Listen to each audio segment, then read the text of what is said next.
Oke. Nah, terakhir tadi kita tinggalkan si queen-nya sudah kosong melompong seperti itu. Bagaimana kalau kita get?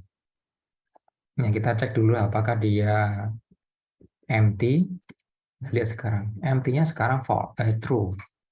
Indikasinya apa? Indikasinya bahwasannya si queue tersebut itu kosong, tidak ada isi sama sekali. Nah, itu. Karena nggak ada isi sama sekali, apakah saya get itu dia error? Kita lihat ya. Nah, sekarang Anda lihat. Karena dia nggak ada isinya dan get ini sifatnya ngeblok, maka Anda lihat. Si programnya yang hang di situ aja. Saya nggak kasih timeout, saya nggak kasih bloknya false dan sebagainya, itu by default bloknya true. Maka otomatis dia akan nungguin terus begitu aja.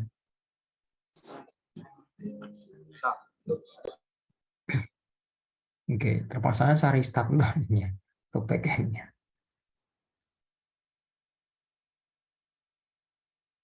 Oke, sudah. Variabelnya hilang di sini. Oke,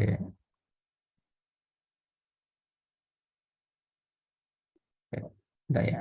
Terus sakit aja semuanya.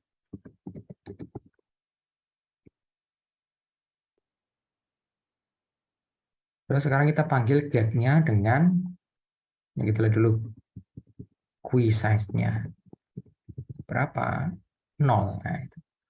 Ukuran queue-nya 0. Sekarang nggak ada apa sama sekali, apanya nggak ada sama sekali, yaitu isi daripada si queue Anda. Tadi kita get tanpa apapun hang di situ. Sekarang kita akan get dengan timeout.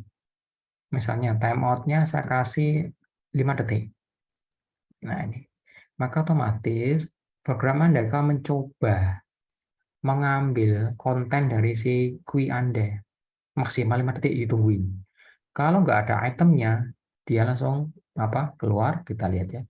5 detik ya timeoutnya. Tungguin. 5 detik. Hasilnya apa? Kita lihat. Apakah error ataukah enggak. Nah, dilihat itu. Error. Exception.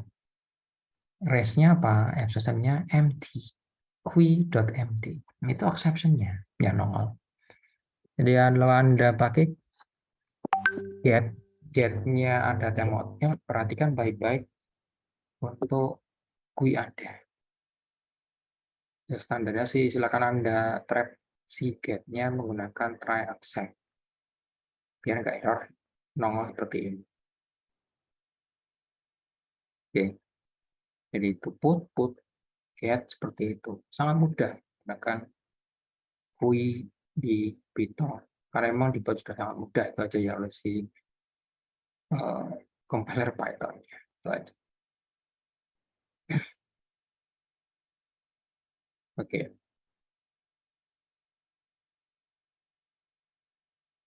Nah, si Python tadi juga punya yaitu LiFoQueue. LiFoQueue itu dia queue yang apa? Untuk prosesnya itu dia last in first out. Jadi yang terakhir masuk itu dia akan keluar dulu. Nah, gimana membuatnya? Ya kita tinggal bekerja misalnya L1. Terus saya buat sebuah queue, kelasnya juga sama. Queue dot.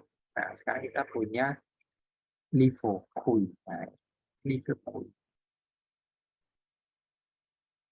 Bagaimana kalau kita put item yang sama? Saya put ya dia. Nah, oke, saya running aja di sini. Kita save, kita running. Ya sudah, sekarang kita punya dua variabel di situ, yaitu L1 dan Q1. Nah, L1 dia sebuah LiFo queue. Q1 queue biasa.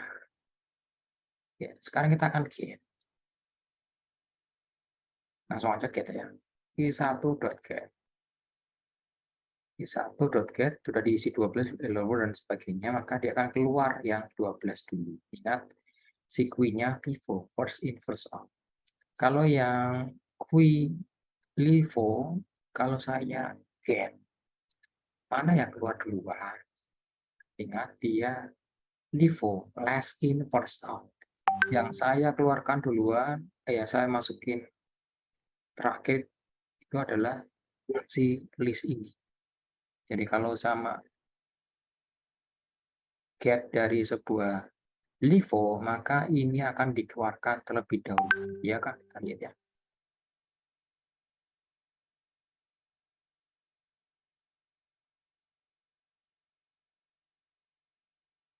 Oh iya lupa, ini belum saya masukin.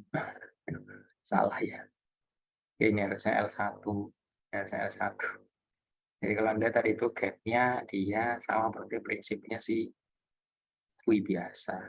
Nah, kita ya i1.get. Oke. Dari diisi 12, hello world dan sebagainya, maka kalau kita Anda get yang vivonya masuk first in first out, yang dimasukin pertama 12 di dalam si kui 1 itu. Kalau yang Livo 1 ketika Anda get, yang keluar ya dia listnya gitu.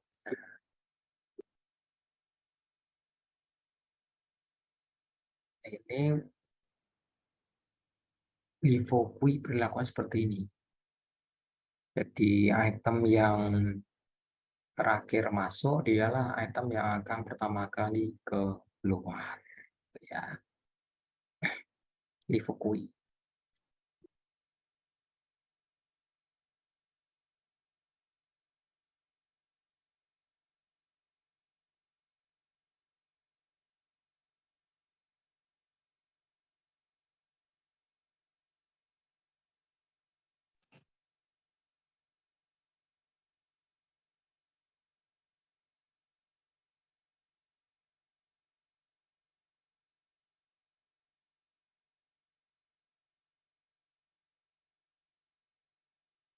Oke.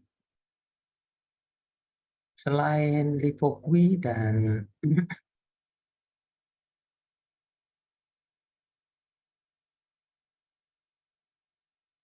kui biasa, maka di Python juga ada namanya itu priority kui. Kita lihat priority kui ya. Priority kui itu dia kui yang punya yaitu prioritas di level prioritas itu aja ya.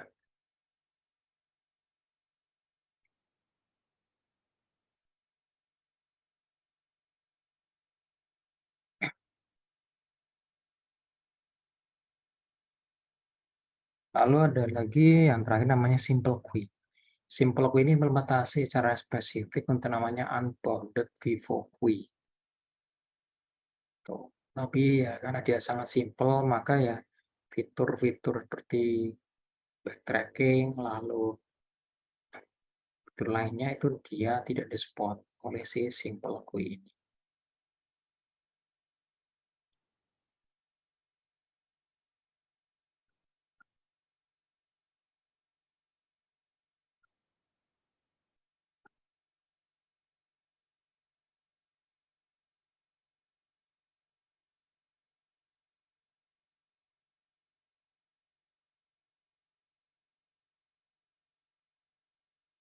Oke, ini penggunaan dasar pada queue. Jadi sangat sederhana aja. Anda tinggal create aja menggunakan kelas queue kecil itu. Anda pilih tipe queue-nya apa mau yang LIFO, last in first out, ataupun yang FIFO, first in first out.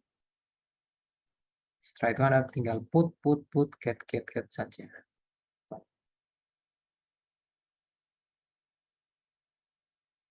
Nah, itu queue di Python seperti itu aja. Jadi yang kompleks itu aja. Kalau Anda pakai Java, yang ribet itu aja yang queue ini. Atau di Java namanya heap.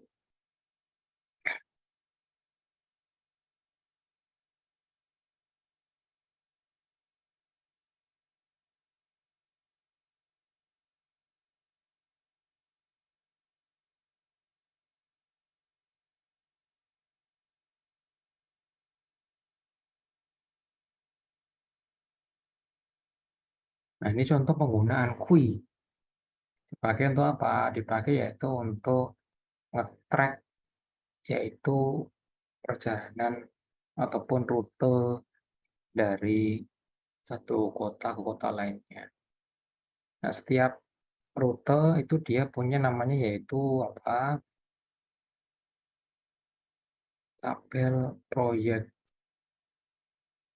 Ya, kalau di situ kita lihat si GUI-nya itu dia dipakai untuk menyimpan yaitu node yang wali kota-kotanya lalu lengkap dengan namanya weight-nya. Nah, ini kalau di dulu namanya algoritma letter pendek, biasanya salesperson problem itu, lalu juga dipakai untuk jigsaw algorithm. Nah, itu jigsaw dia akan menemukan rute yang paling hemat saja. Di setiap rute itu dikasih elemen untuk sebagai yaitu parameter daripada rutenya sendiri. Nah, itu yang bersiku seperti ini.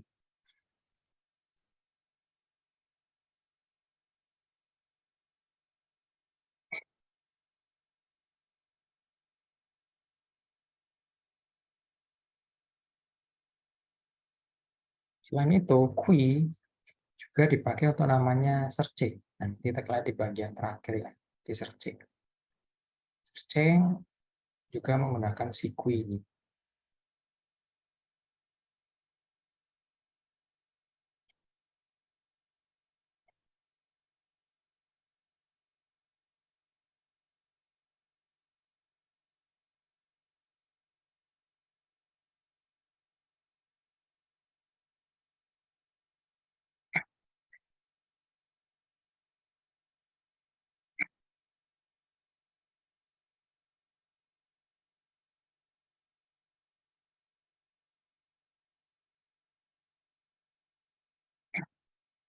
Ya, seperti saya katakan bahwasanya si QUI ini dia by default thread safe. Seperti ini. Jadi Anda misalnya punya consumer, punya produser, ini sama punya problemnya. Anda punya consumer banyak, di situ ada dua, lah produsernya tiga. Untuk kecepatan produksi si produsen itu cuma satu, kecepatan konsumsi si konsumen juga cuma satu. Ini menggunakan thread yang berbeda-beda. Nah, itu.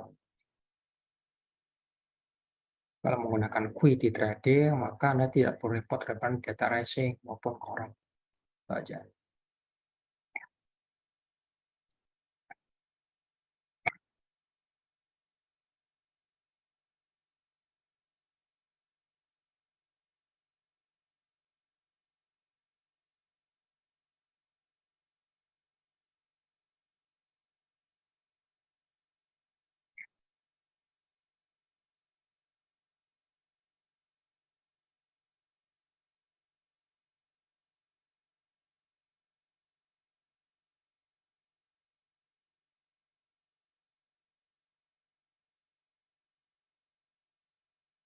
Ya, itu QUI di Python sesimpel itu aja ya, sesimpel itu aja sih. Nggak ada yang kompleks. Kalau Anda pakai bahasa program lain, ya saya jamin kompleks. Aja apalagi Anda pakai Java. Lebih pusing ngurusi GUI di Java daripada di Python. Tuh.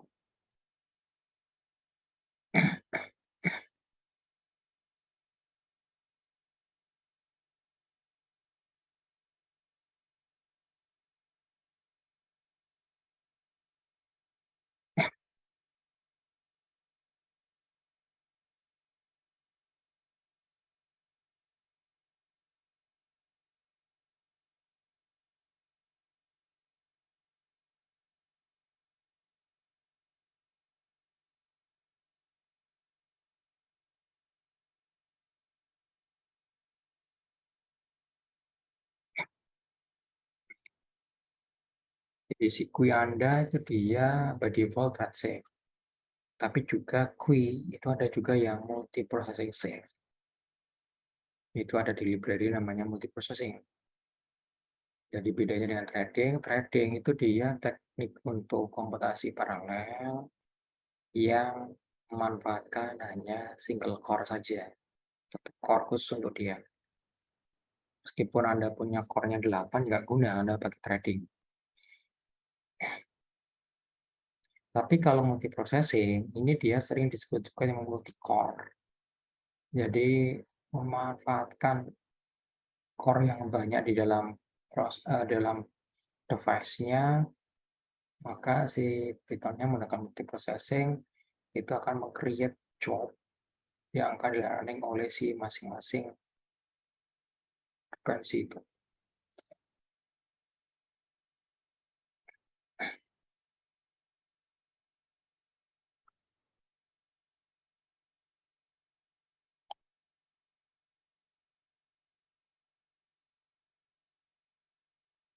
Selain itu, Anda juga bisa menggunakan Queue untuk yaitu distributed message itu aja.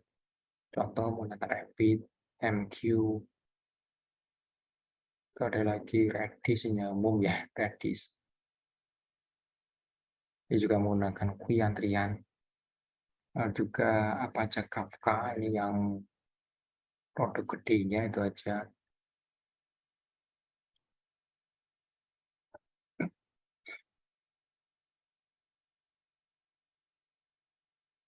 Jika menggunakan Queue Anda bisa bertukar data dari satu thread ke thread lain, dari satu proses ke proses lainnya tanpa perlu Anda ya khawatir bahwasanya thread di corrupt dan data Anda. Gitu.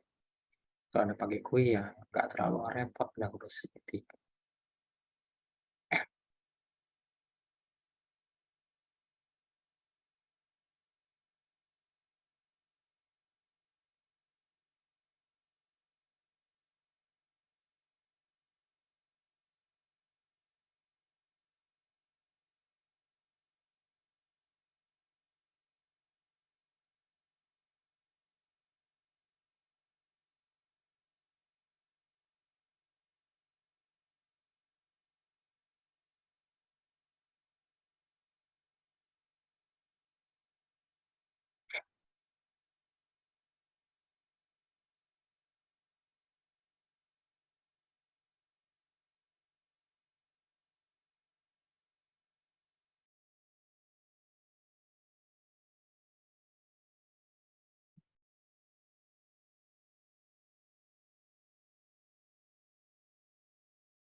Oke, itu sekelumit namanya Queue, butuh data yang ya simple itu aja, tapi sangat berguna untuk di Python.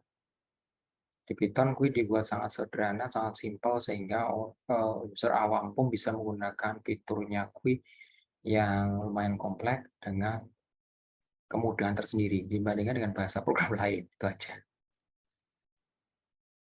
Penggunaan Queue juga banyak, bisa untuk komunikasi antar proses, komunikasi antar thread, maupun dipakai untuk namanya yaitu tadi itu message passing queue. Kita menggunakan misalnya Redis, lalu ada Apache Kafka, lalu ada lagi ZMQ ataupun message queue lainnya. Itu juga menggunakan Mosquito, itu aja untuk broker MQTT yang melibatkan juga queue di dalam implementasinya. Oke, harapannya nanti ketika Anda ketemu dengan queue di bahasa Python atau library Python, Anda tidak ya kebingungan untuk prosesnya. Oke, nah saya rasa itu aja untuk pertemuan kita pada malam hari ini, bahas namanya Queue, implementasinya di Python. Nanti kita akan lanjutkan minggu depan, untuk minggu depan kita udah bisa masuk itu aja ya, minggu depan ini tanggal 14 sampai 20. Tuh, kebetulan untuk kampus B sudah nggak dipakai lagi untuk UTBK, UTBK-nya akan mulai lagi tanggal 21 sampai 27. Itu aja sih. Dia praktis. Hanya seminggu kita bisa offline. Oke, nah selesai itu aja untuk pertemuan malam ini. Terima kasih atas perhatian dan kerjasamanya. Jaga kesehatan Anda baik-baik dan selamat malam. Malam, Pak. Terima kasih, Pak. Mari. Terima kasih, Pak. Mari. Terima kasih, Pak. Yuk.